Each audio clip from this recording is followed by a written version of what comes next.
Salut les amis.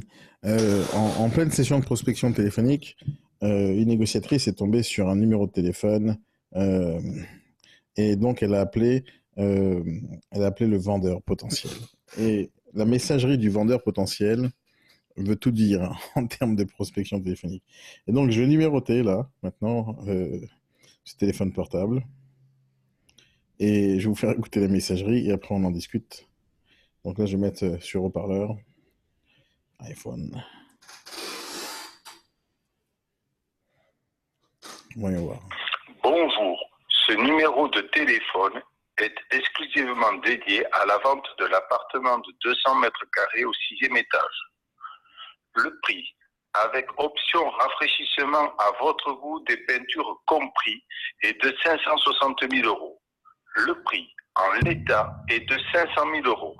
Prix non négociable. Vous pouvez voir le plan et les photos de l'appartement sur Le Bon Coin à la rubrique Vente immobilière, appartement Perpignan pour 560 000 euros. Si vous êtes intéressé, merci de laisser vos coordonnées. Nous vous rappellerons. Agence immobilière, merci de vous abstenir. J'adore ce message parce que ça veut tout dire. C'est-à-dire, les particuliers, ils ont vraiment tout compris, hein. Ils ont, ils ont compris que ils peuvent se passer des agences immobilières, tout simplement en mettant une annonce sur le Bon Coin.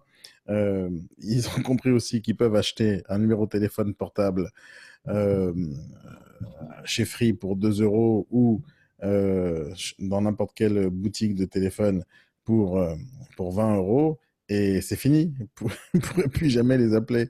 C'est-à-dire que déjà, il y a le Blocktel. Après, il y a la messagerie du Bon Coin en interne qui vous empêche d'avoir les coordonnées du vendeur.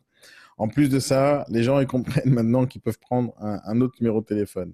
En fait, dans combien de temps vous allez comprendre que ça va devenir de plus en plus difficile de démarcher des particuliers? Ça, c'est quelque chose il vient de m'arriver, hein. J'ai eu ce numéro de téléphone en faisant une session de prospection téléphonique avec les négociateurs. Et c'est assez marrant, c'est-à-dire, quand on tombe là-dessus, sur ce genre de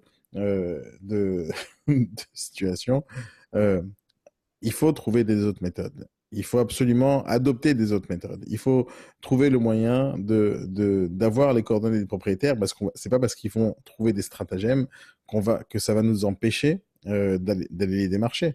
Donc, on veut chercher le produit à la vente, on va tout faire pour ça. Mais quand ça devient de plus en plus difficile d'avoir les coordonnées des gens, donc on perd énormément de temps justement dans la recherche de ces coordonnées. Donc, ce qu'il faut faire, c'est de venir à mes formations pour comprendre comment on fait. Mais ça veut tout dire. Ça veut dire, un, il met une annonce, on ne peut pas le contacter. Deux, c'est le prix est non négociable. Trois, j'ai pas envie de travailler avec les agences. Même si j'ai ces coordonnées, hein, comment je fais pour le démarcher quand même? Mais le but, c'est d'avoir ces coordonnées et de pouvoir lui montrer qu'il a besoin de nous. Donc tout ça, ça se passe en formation. D'ailleurs, il y a une formation à Paris, à Nice, à Marseille, à Lille, dans les jours qui suivent. Euh, Venez sur Instagram, suivez-moi, Daniel Nadjar, tout simplement sur Instagram. Il y a toutes les informations sur les prochaines formations. Mais ça, c'est vraiment important. Ça, c'est marrant. Passez une bonne soirée pour l'instant. Bye bye.